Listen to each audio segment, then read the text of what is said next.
আসসালামু আলাইকুম ওয়া রাহমাতুল্লাহি ওয়া বারাকাতুহু। আপনারা ভালো আছেন সকলেই?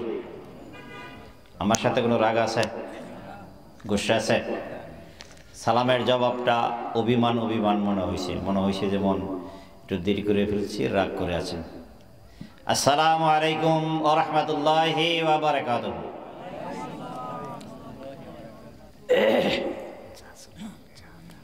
পানি দিন না, এমনি স্বাভাবিক।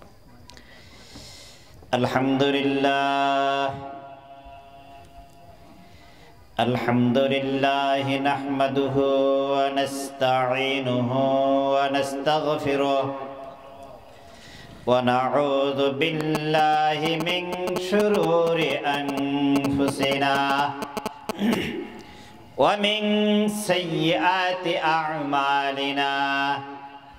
من يهده الله فلا مضل له ومن يضلله فلا هادي له ونشهد أن لا إله إلا الله وحده لا شريك له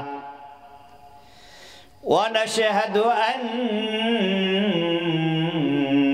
سيدنا وحبيبنا وسندنا ومولانا محمد সকলেই পড়েন আমার সাথে। আউযু বিল্লাহি মিনাশ শাইতানির রাজীম। বিসমিল্লাহির রহমানির রহিম। আলিফ লাম মিম সাদ।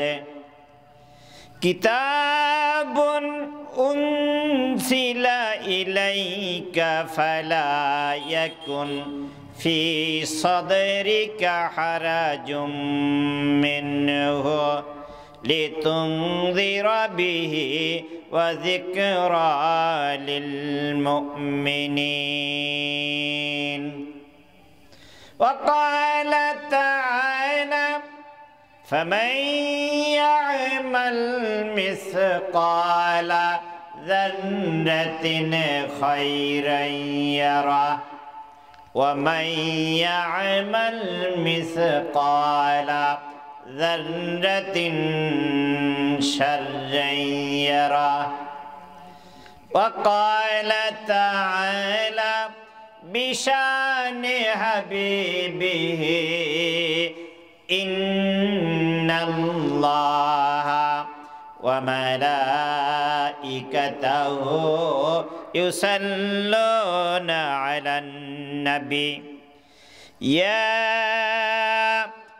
أيها الذين آمنوا صلوا عليه وسلموا تسليما. সকলেই মহব্বতের সাথে একটু দুরূদ শরীফ পড়েন। আল্লাহুম্মা সাল্লি আলা মুহাম্মাদ ওয়া আলা কামা সাল্লাইতা ওয়া আলা আলি ইব্রাহিম ইন্নাকা হামিদুম মাজিদ। আল্লাহুম্মা বারিক আলা মুহাম্মাদ وعلى آل محمد كما باركت على إبراهيم وعلى آل إبراهيم إنك حميد مجيد. بلغ العلا بكماله كشف الدجى بجماله حسنت جميع خصاله صلوا عليه وآله জোরে লা ইলাহা ইল্লাল্লাহ লা ইলাহা ইল্লাল্লাহ লা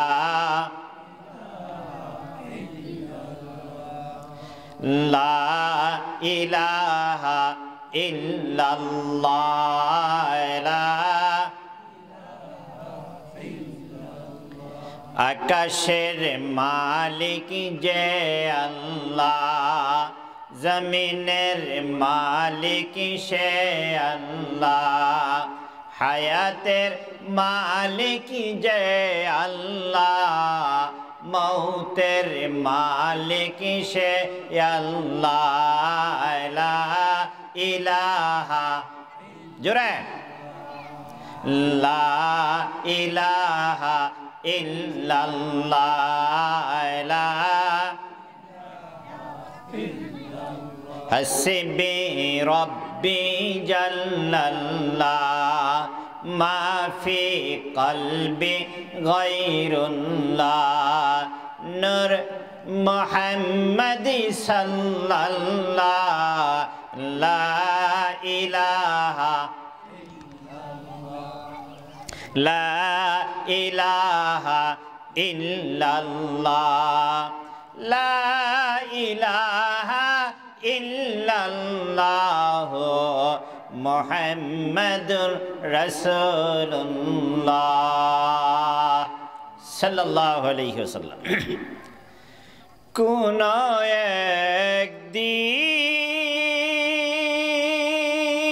একদিন এ দেশের আকাশে কালেমারি পতাকা দুলবে সেদিন সবাই খুদার বিধান পেয়ে বলবে ঠিক না কোন একদিন এদেশের আকাশে কালেমারি পতাকা দুলবে সেদিন সবাই খুদার বিধান পেয়ে দুঃখ বেদনা বলবে সেদিন রবে না হার দুর্নীতি কদাচার থাকবে না অনাচার দুর্নীতি কদাচার সকলেই শান্তিতে থাকিবে সেদিন সবাই খুদার বিধান পেয়ে দুঃখ বেদনা বলবে একাকী নিরমণি নির্জন পথে যাবে কোনো জন কটু কথা কবে না কোনো দিন পথে ঘাটে সম্পদের মোহে খুন রাহাজানি হবে না ঠিক না কোরআনের বিধান পেলে মানুষ খুনাখুনি হবে না হানাহানি হবে না কথা বলেন ঠিক কিনা সেদিন নাই বেশি দূরে সেদিন নাই বেশি দূরে আর কিছু পথ গেলে মিলবে সেদিন সবাই খুদার বিধান পেয়ে দুঃখ বেদনা বলবে অশান্তির কোপানলে মরিও না দুঃখে দুঃখে আয় তোরা দিকে দিকে ছুটে আয় যতদিন দূরে যাবে ততদিন দূরে রবে শান্তি আসবে দুনিয়ায় খোদার আইন ছাড়া অন্য কিছুতে আর কোরআনের আইন ছাড়া অন্য কিছুতে আর মানুষের শান্তি না মিলবে সেদিন সবাই খোদার বিধান পেয়ে দুঃখ বেদনা বলবে কোন একদিন এদেশের আকাশে কালেমারি পতাকা দুলবে সেদিন সবাই খোদার বিধান পেয়ে দুঃখ বেদনা বলবে আলহামদুলিল্লাহ সকলেই বলছি আলহামদুলিল্লাহ উত্তর বাগুন বাইতুস সালাম জামে মসজিদ ও যুব সমাজের উদ্যোগে আয়োজিত তাফসিরুল কোরআন মাহফিলের শ্রদ্ধাভাজন সভাপতি জনাব আলহাজ মোহাম্মদ আব্দুল বারী সাবেক প্রধান শিক্ষক বাগুন উচ্চ বিদ্যালয় আজকে মাহফিলের প্রধান অতিথি জনাব মোহাম্মদ ফজলুল হক নয়ন বাগমার সভাপতি মুক্তারপুর ইউনিয়ন বিএনপি উদ্বোধক জনাব মোহাম্মদ আওলাদ হোসেন সরকার বিশিষ্ট ব্যবসায়ী ঢাকা পৃষ্ঠপোষক জনাব আলহাজ মোহাম্মদ হেলাল উদ্দিন প্রধান বিশিষ্ট ব্যবসায়ী গাজীপুর আজকে মাহফিলের প্রধান বক্তা ইনি কি আসবেননি 1986 সন ওই সময় ক্ষমতায় কারা ছিল আপনাকে মনে আছে কয়েকদিন আগে যিনি বিদায় হয়ে গেলেন তা ঘটনাচক্রে প্রধানমন্ত্রীর কার্যালয়ে 250 জন আলেমকে বাছাই করে দাওয়াত দিয়েছিলেন কোনো একদিন ওই সময় তার সময়ে নামটা মনে নাই ডেটটা মনে নাই আবার তা 96 আমি কি বলছি 96 বলছি নাকি 86 বলছিলাম না ও সরি 96 ওকে ধন্যবাদ তা দাওয়াত পেলাম যাইতেছি ওনার কার্যালয়ে আমাদের আলেম ওলামাদের একটা স্বভাব আছে পান খাওয়ার আছে না এরকম আমরা হুজুররা অনেকে পান খাই আবার জর্দা জায়েজ করি ঠিকই না তা পান খাই অনেকে পানের ডিব্বা পকেটে রাখে আর পানের ডিব্বা থাকলে এই পানের ডিব্বার মধ্যে আবার দাঁত খিলাল করে আপনারা কি বলেন এরকে আমার ভাষা বুঝেন আপনারা ওই দাঁত খিলাল রাখে একটা গেট বানিয়ে দিয়েছে এই গেট দিয়ে যখন আমরা ঢুকি তো লোহা জাতীয় কিছু থাকলে এই গেটটা টন করে একটা শব্দ করে তার মানে এইটা নিয়ে সেখানে যাওয়া যাবে না তা আমিও যখন ঢুকতেছিলাম আমার হাতে একটা ঘড়ি ছিল সিকো 5 ঘড়ি তা ঢুকতেছি গেট বলল টন মানে যাওয়া যাবে না তা ওখানে যে মানে ই করে যাচাই বাছাই করে সেনাবাহিনী উনি আমাকে বললো মাওলানা পিছান তা পিছাইলাম বললেন যে আমি বললাম কি সমস্যা ভাই আরেকটা চেয়ার দেন না মুরব্বী মানুষ কয় আপনার সাথে কি আছে দেন আমি তো ভাই কিছু নাই পরে দেখলো ঘড়িটা খুইলো আমার কাছ থেকে কিনলাম ভাই ঘড়ি কয় না চিন্তার কিছু নাই আমি আরেক দিক দিয়ে আপনার কাছে পৌঁছে দিতেছি তো আমি বাংলাদেশের একজন প্রধানমন্ত্রী যিনি বাংলাদেশের সর্বোচ্চ ক্ষমতাধর তার চেম্বারে যাইতেছি তার কার্যালয়ে যাইতেছি আমাকে চেক করে দিচ্ছে আমরা যে কোরআনের মাহফিলে আসছি, এই কোরআন যে আল্লাহর কালাম, তার ক্ষমতা, তার মর্যাদা প্রধানমন্ত্রীর মতো, কথা বলেন, প্রধানমন্ত্রীর মতো, তার চাইতে কম না বেশি? একজন প্রধানমন্ত্রীর কার্যালয়ে যখন যাব আমি মানুষ, আমাকে চেক করে দিল, আপত্তিজনক কোনো কিছু থাকলে আমাকে এটা নিয়ে তার কার্যালয়ে ঢুকতে দিবে না। আপত্তিজনক জিনিসকে সরাইয়া দিয়া তারপরে আমাকে প্রধানমন্ত্রীর কার্যালয়ে ঢোকার অনুমতি দেন।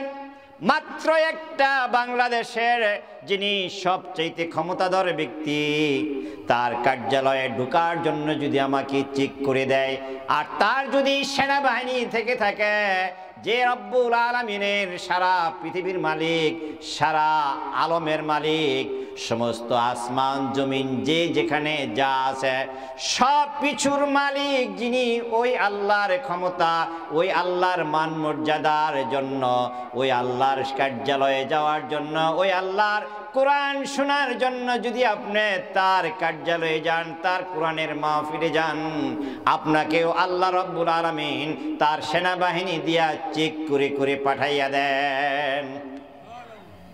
বুঝতে সমস্যা হচ্ছে? ওই গেটের মাঝে প্রধানমন্ত্রীর কার্যালয়ে যখন ঢোকা হয়, তিনি সেনাবাহিনী দিয়ে আমাকে চেক করে দেন।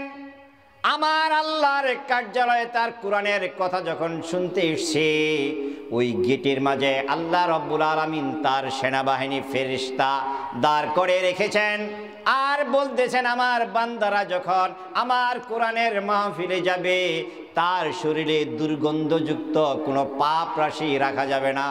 সুবহানাল্লাহ বলবেন না? এই পাপগুলো রেখে দিয়ে নিষ্পাপ বানায়া কোরআনের মাহফিল আমার বান্দাকে ঢুকাইয়া দাও।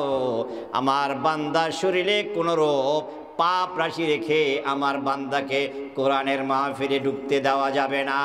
সুবহানাল্লাহ। তার পাপ রাশিগুলো ফেরেশতাদের কাঁধে রেখে নিষ্পাপ বানায় আল্লাহ রাব্বুল আলামিন তার কোরআনের মাহফিলে ঢুকাইয়া দেন।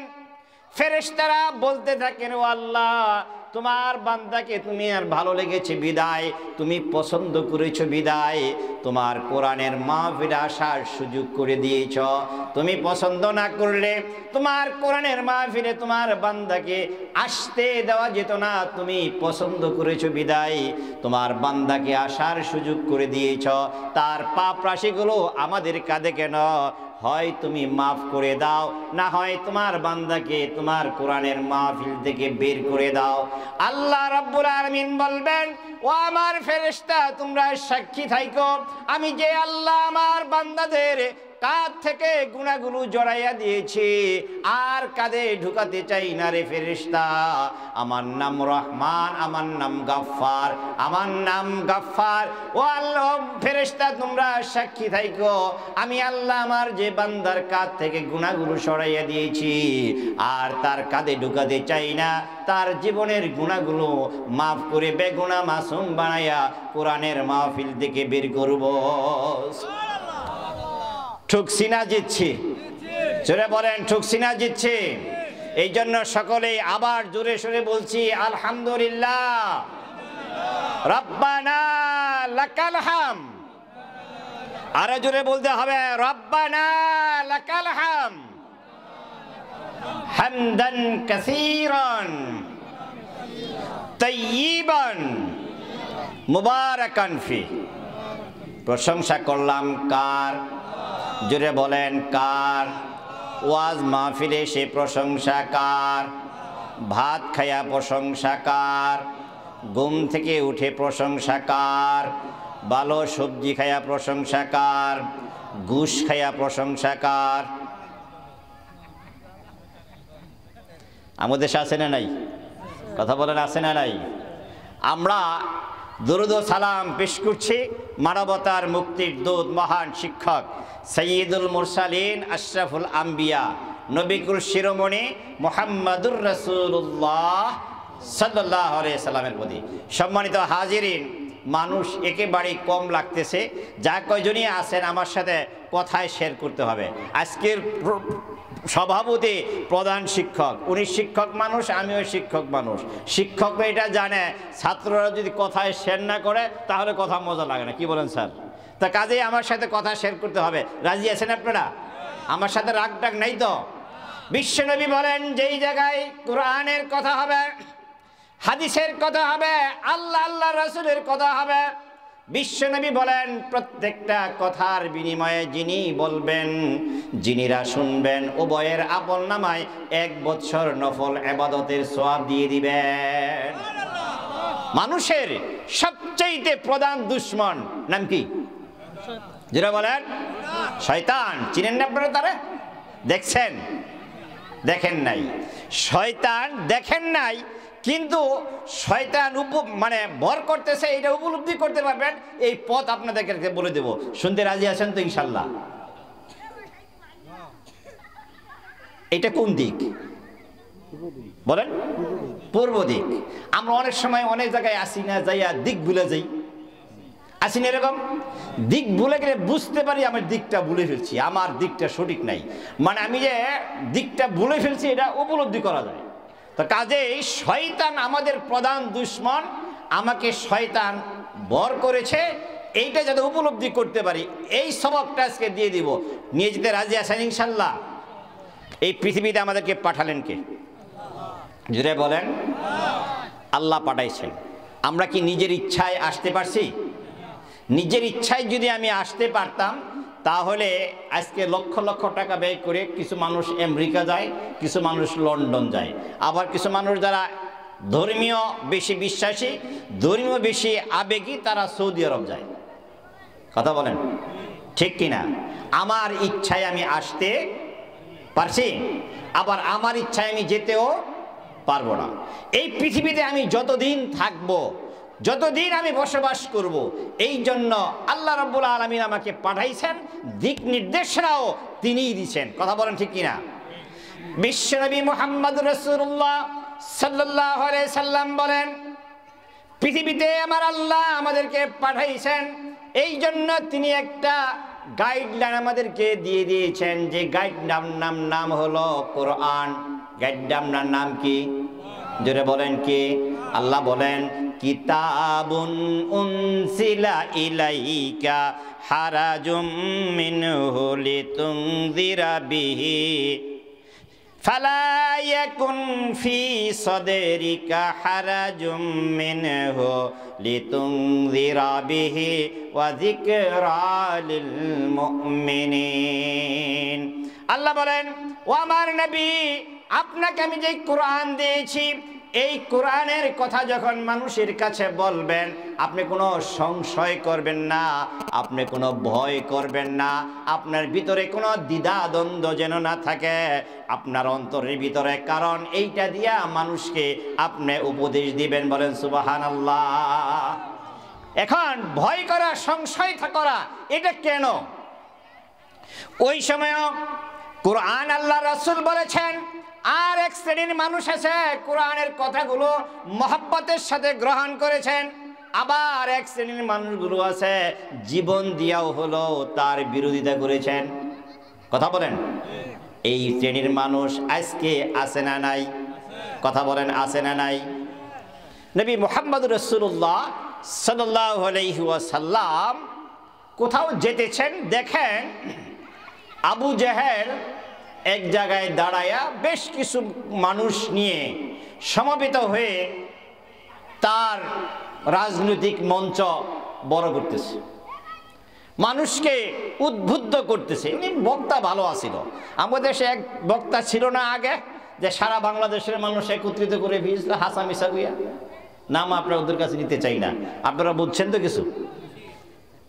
তা আবু জেহেল এরকম খুব খেপাইতো মানুষের, বিশেষ করে খেপাইতো মুহাম্মদের বিরুদ্ধে। বলে নাউযুবিল্লাহ মিন জালিক, খেপাইতেছেন। আর মুহাম্মদুর রাসূলুল্লাহ সাল্লাল্লাহু আলাইহি ওয়াসাল্লাম তিনি একটু দূরে যায়াই, আবু জেহেলের মঞ্চে কোনো বাধা দেয় নাই, তিনি কোরআন তেলাওয়াত করতে শুরু করেছেন। সুবহানাল্লাহ বলবেন না?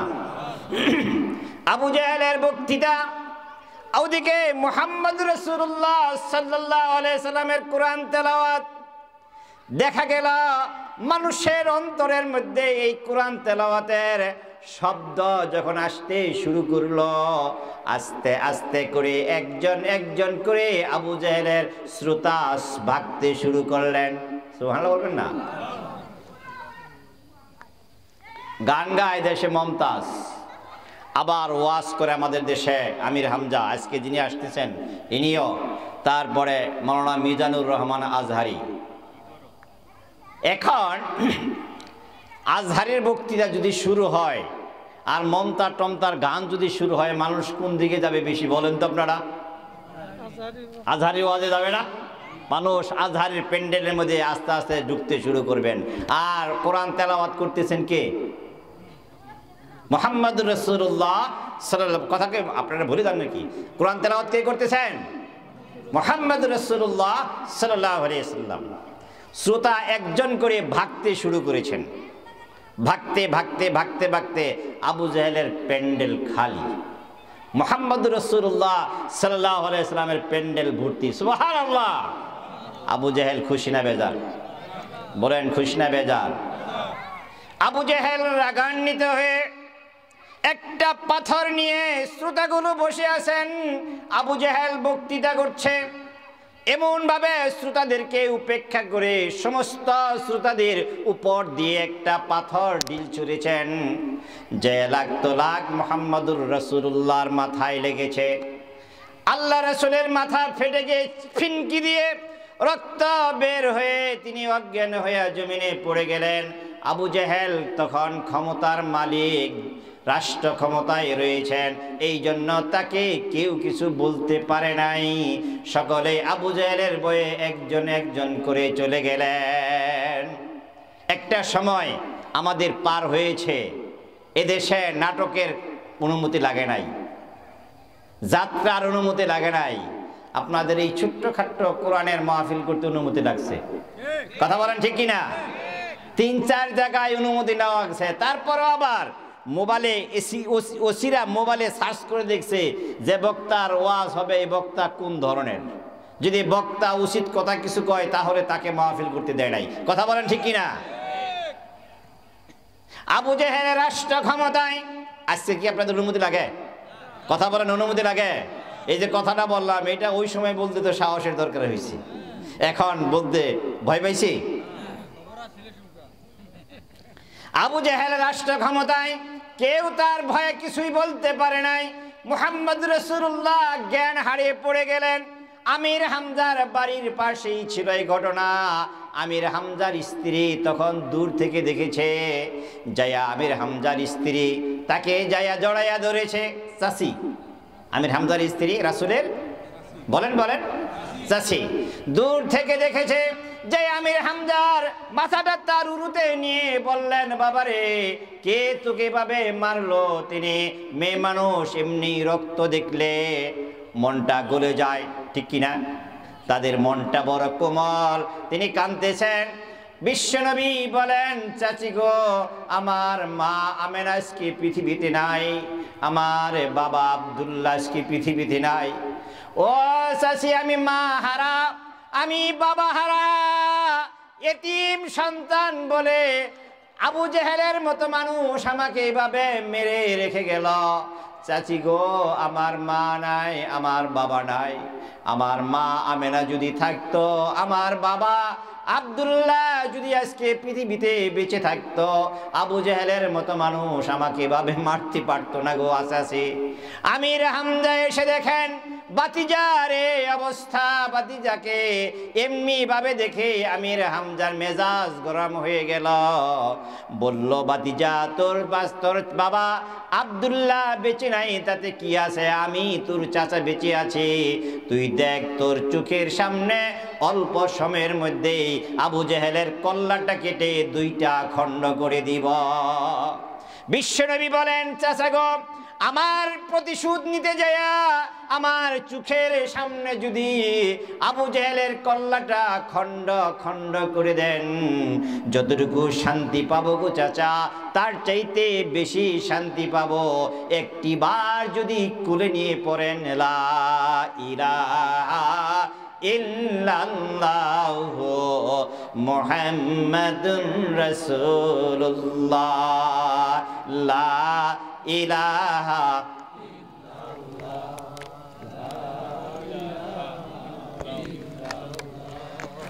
লা ইলাহা লা ইলাহা ইল্লাল্লাহু মুহাম্মাদুর রাসূলুল্লাহ সাল্লাল্লাহু আলাইহি ওয়াসাল্লাম।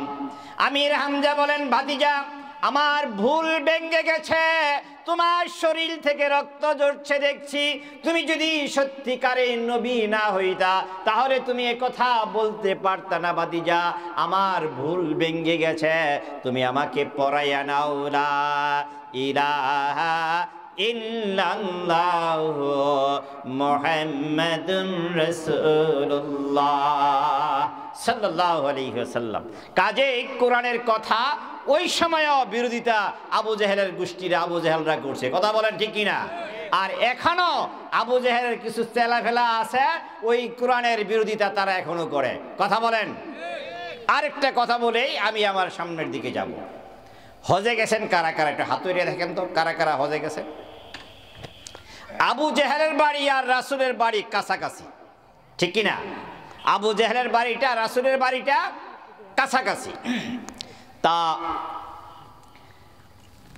আবু জেহেল সবার নিয়ে পরামর্শ করলো, বলল শোনো, মুহাম্মদ যদি কোনো বিপদে পড়ে কেউ কিন্তু তাকে বাঁচাতে যাবে না।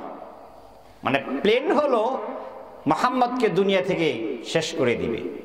দেখেন না তার কত প্ল্যান করছে, যুদ্ধপরাধ, রাজাকার, পল্লাদমনা, কত কিছু করছে না মানুষ, এত কিছু তারা ফোন দিয়ে আসছে। তারপরও মানুষের হৃদয় থেকে মাওলানা দেলোয়ার হোসেন সাঈদীর ভালোবাসা কমাতে পারে নাই, কথা বলেন ঠিক কিনা? তাকে দর্শক বানাইছে, রাজাকার বানাইছে, কত কিছু বানাইছে, কিন্তু তারপরও মাওলানা দেলোয়ার হোসেন সাঈদীর ভালোবাসা, তার প্রতি মহব্বত মানুষের অন্তর থেকে সরাতে পারে নাই, কথা বলেন ঠিক না বেঠে? আবু জেহেল খেপাইল যে মুহাম্মদ যদি বিপদে পড়ে তাহলে কেউ তাকে বাঁচাতে যাবে না। ও কিন্তু বহুত চালাক, বিপদে পড়ে বলতে পারে আমি আবু জেহেল পড়ে গেছি, এই কথা বলতে পারে, তোমরা কেউ তাকে বাঁচাতে যাবে না।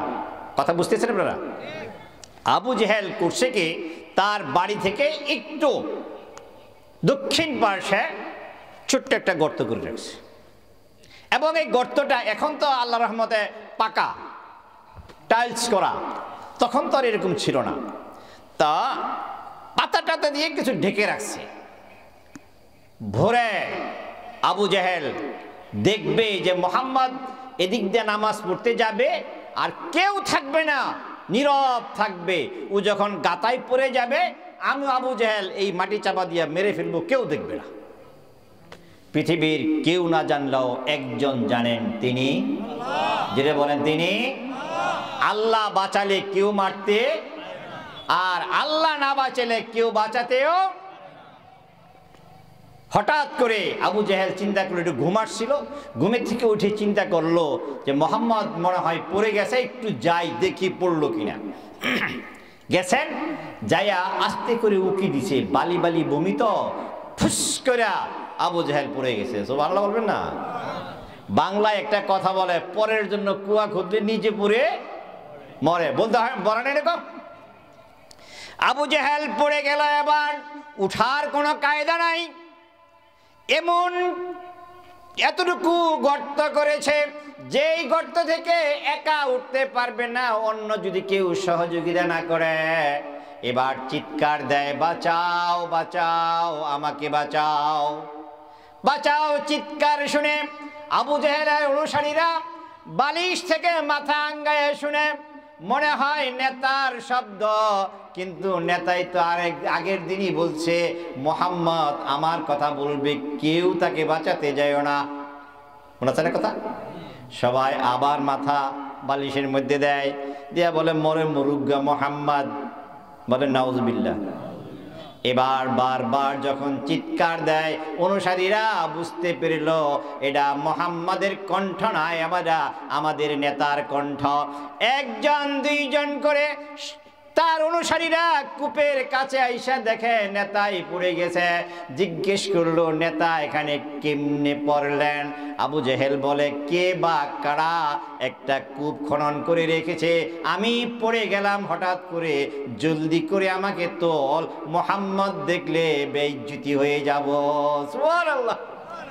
কথা হাসানা মিসা? কথা হাসানা মিসা? এমনি ভাবে 8 হাত কূপ যদি হয়ে থাকে, অন্তত পক্ষে 6 হাত একটা অস্ত্র নামাতে হয়েছে। রশি বলেন আর বাঁশ বলেন আর যাই বলেন, এই অস্ত্রটা যখন সেখানে নামায়েছে, পৃথিবীর কেউ দেখে না, একজন দেখেন, তিনি জোরে বলেন, তিনি আল্লাহ। বলেন, কূপের মাটি রে, আমার বন্ধুর সাথে আবু জেহেল বেয়াদবি করেছে, কাজেই তাকে সাইজ করা লাগে। সুবহানাল্লাহ বলবেন না? লিফটে উঠছেন আপনারা, লিফটে সুইচ দেন 4 তলা, আবার 10 তলায় গেছেন, সুইচ দেন নিচে, হয় কিনা? কথা বলেন, হয় কিনা? আমার কথাগুলো কি আপনাদের কাছে গ্রহণ হইতেছে? চলে তো? যখন আবু জেহেলকে না উঠানোর জন্য অস্ত্র নামানো হয়েছে, সুইচওয়ালা সুইচ দিয়ে দিলেন। আল্লাহ বললেন, ও গর্তের মাটি, আবু জেহেল আমার বন্ধুর সাথে বেয়াদবি করেছে, কাজেই তাকে আর ছাড় দেওয়া যায় না, জলদি করে কূপ যতটুকু আছো তার ডবল হয়ে যাও। সুবহানাল্লাহ। এবার ছিল 8 হাত, হয়েছে কত? 16 হাত। আবার 16 হাত যখন নামালো, আবু জেহেল যখন 16 হাত নিচে চলে গেল, আবার 16 হাত রশি যখন নামালো, আল্লাহ বললেন, গর্তের মাটি রে, এবার আরো ডবল। সুবহানাল্লাহ বলবেন না? আর ডবল হয়ে গেল।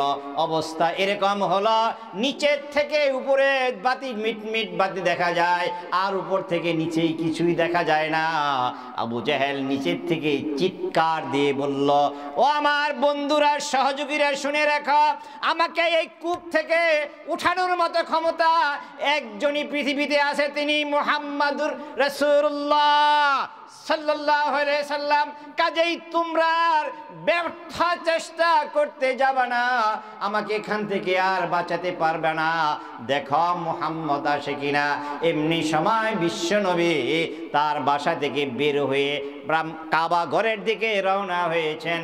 লা ইলাহা ইল্লাল্লাহ,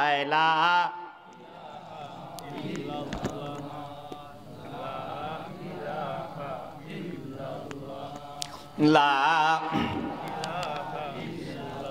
যখন দেখলেন অনেকগুলো মানুষ জড়ো হয়েছে, জিজ্ঞেস করলেন, এখানে কি হয়েছে, ঘটনা কি? বিশ্বনবী যখন জিজ্ঞেস করলেন, আবু জেহেলের অনুসারীরা বললেন, আমাদের নেতা এখানে পড়ে গেছে, এই জন্য আমাদের এই অবস্থা, আমরা তাকে চেষ্টা করলাম, আমাদের নেতাই বলতেছে আপনি ছাড়া তাকে কেউ উঠাতে পারবে না, কাজে আপনি চেষ্টা করেন। বিশ্বনবী জিজ্ঞেস করেন, চাচা গো, আবু জেহেল প্রতিবেশী চাচা, ওই আবার আপন চাচা মনে করেন না মাটারা, চাচা গো এখানে কেমনে পড়লেন? আবু জেহেল জবাব দেয়, কে বা কারা এখানে গর্ত করে রেখেছিল, আমি হঠাৎ করে পড়ে গেছি। সত্য কথা বলেন, সত্য?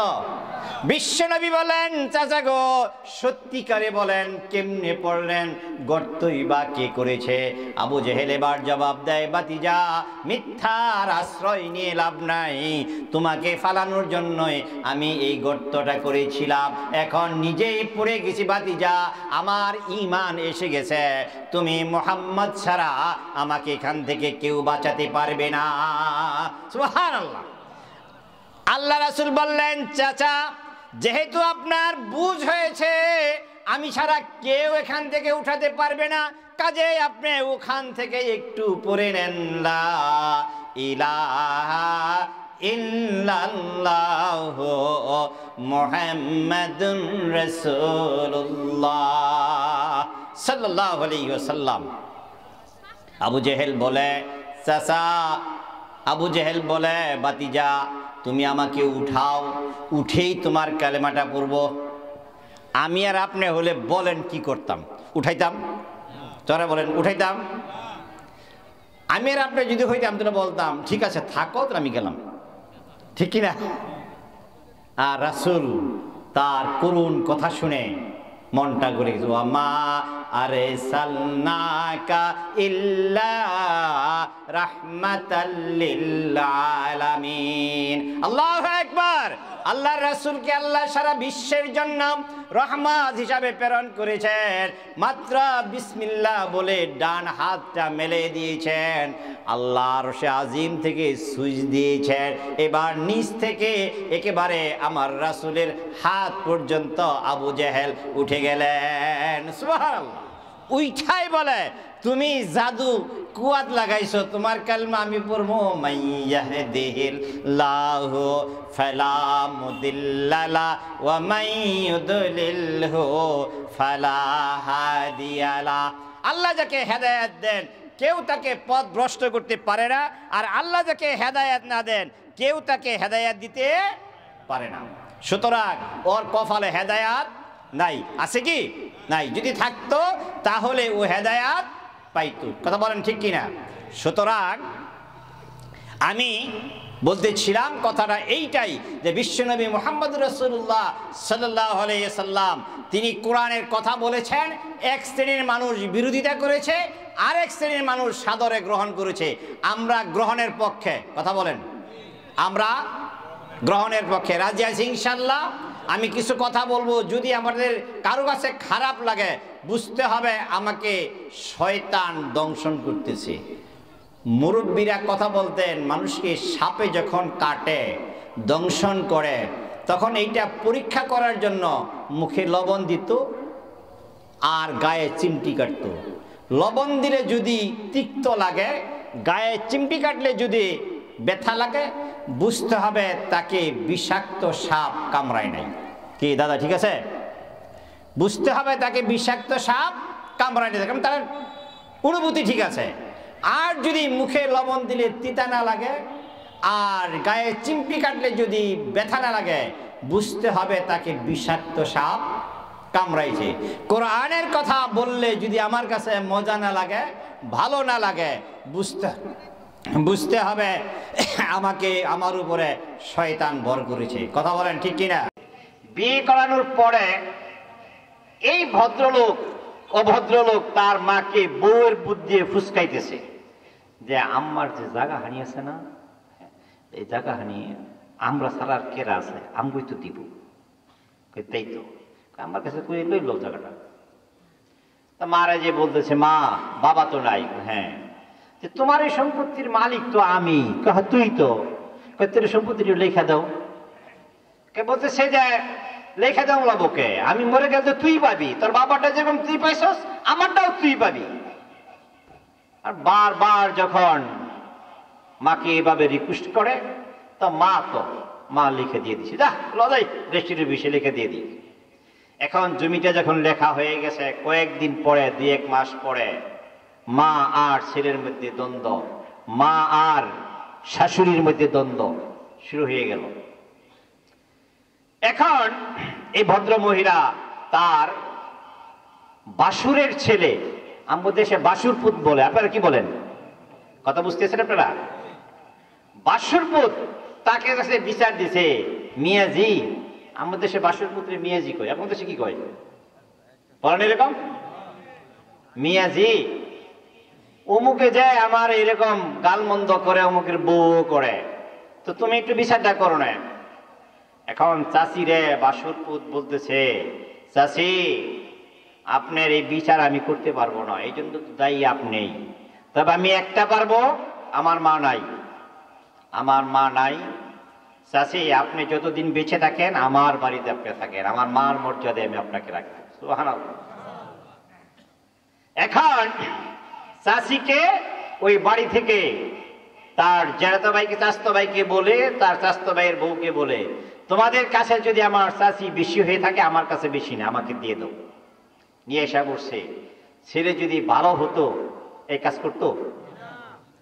এখন যে নিয়ে এসে পড়ছে, নিয়ে আসার পরে আর চাষি তার মেয়ের সাথে দক্ষিণের গড়ে থাকে।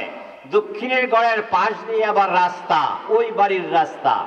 ওই দক্ষিণের গড়ের দক্ষিণ পাশের যে জানালাটা, এই জানালাটা এই বাসুরপুত চাষিকে বলে, চাষি জানালাটা খুলেন না, বন্ধ করে দিয়ে। আর তার বড় মেয়ে থাকে সাথে। এখন প্রায় করে কি জানালাটা খুলে দেয়। তো বাসুরপুত একদিন যে বলতেছে, চাচি আপনি বলছি আপনি জানালাটা খুলেন না, জানালা কেন খোলেন? চাচি বাসুরপুতকে জবাব দেয়, মিয়াজি জানালাটা আমি কেন খুলি তোমাকে কেমনে বুঝাবো? তোমার ছোট ভাই তো আমাকে বাদ দেয় না, কাপড় দেয় না ঠিক, কিন্তু মন চাই দিনে একটি বার হলো ওর চেহারাটা আমি দেখি। এই জন্য ওর তো আমাকে দেখতে ইচ্ছে করে না, এই জানালাটা আমি খুলে রাখি। এই জন্য প্রতিদিন সকালে বিকালে এই রাস্তা দিয়া তোমার ছোট ভাই যায় আর আসে, আমাকে বাদ যদি নাও দেয় ওর চেহারাটা একটু দেখার জন্য আমি জানালাটা খুলে রাখি। হা, এই মায়েরে বহু মানুষ আছে কষ্ট দেয়। কথা বলেন ঠিক কিনা? আল্লাহ রাব্বুল আলামিন বলেন, ওয়া কাযা রাব্বুকা আল্লা তা'বুদু